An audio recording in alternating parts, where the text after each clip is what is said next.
I want to work with Shahrukh sir, definitely.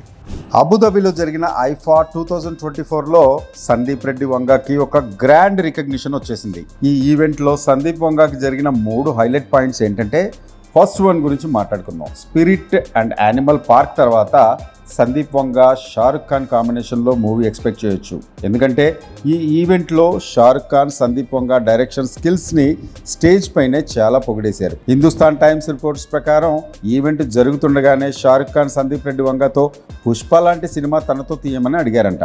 రీసెంట్గా వచ్చిన animal movie 2024లోనే one of the best movie అని చెప్తూనే సందీప్ లాంటి టాలెంటెడ్ ఫిల్మ్ మేకర్తో కొలాబరేట్ అవ్వడం నాకు చాలా ఇష్టమని కూడా చెప్పారంట. వంగా ఫిల్మ్ మేకింగ్లోనే యూనిక్ స్టోరీ టెల్లింగ్ని రీడిఫైన్ చేశారని అన్నారు. టిపికల్ సౌత్ ఇండియన్ స్టైల్లో సినిమా చేయాలని ఉందని చాలా ఓపెన్గా చెప్పారు. పుష్పలో అల్లు అర్జున్ క్యారెక్టర్ తనకి చాలా బాగా నచ్చిందని చెప్పారు. కుదిరితే అలాంటి ఒక క్యారెక్టరైజేషన్ ఉన్న సినిమా చేస్తానని అన్నారు. ఇప్పుడే కాదు, షారుఖ్ ఖాన్ స్టార్టింగ్ నుంచి కూడా pan India films like RRR, Baahubali, Pushpa లాంటి సినిమాలను అప్రిషియేట్ చేస్తూనే ఉన్నారు. సందీప్ వంగా కూడా చాలా ఇంటర్వ్యూస్లో షారుఖ్ ఖాన్ తన ఫేవరెట్ హీరో అని చెప్పారు. I want to work with Shahrukh sir, definitely.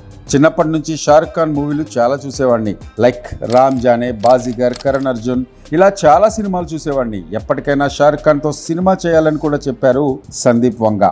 Second point ఏంటంటే, సందీప్ వంగా బెస్ట్ ఎడిటర్గా అవార్డు తీసుకున్నాక చెప్పిన మాటలు ఏంటంటే, తను ఆర్జీవీ మూవీస్ చూసి film making and editing style నేర్చుకున్నానని, ఎప్పటికైనా ఆర్జీవీ ఇన్స్పిరేషన్ అని చెప్పారు.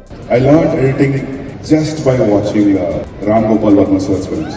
ఆ వీడియో చూశాక ఆర్జీవీ ట్విట్టర్లో వెంటనే ఒక ఇంట్రెస్టింగ్ ట్వీట్ చేశారు. అదేంటంటే, sir Sandeep Vanga, Mia Malkova, Dawood Ibrahim, Ayn Rand and మీ మీద ఒట్టేసి చెప్తున్నా, నాకు ఇప్పుడు మీ దగ్గర ఫిల్మ్ మేకింగ్ నేర్చుకోవాలని ఉంది అని ట్వీట్ చేశారు వర్మ.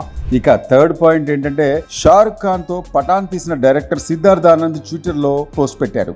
నాకు పర్సనల్ గా 2024లో best director and best movie వచ్చేసి యానిమల్ అని ట్వీట్ చేశారు. దాంతో షారుఖ్ ఖాన్ ఫ్యాన్స్ కొంత డిసప్పాయింట్ అయిపోయారు. Stay tune for more filmy బాతకానీ.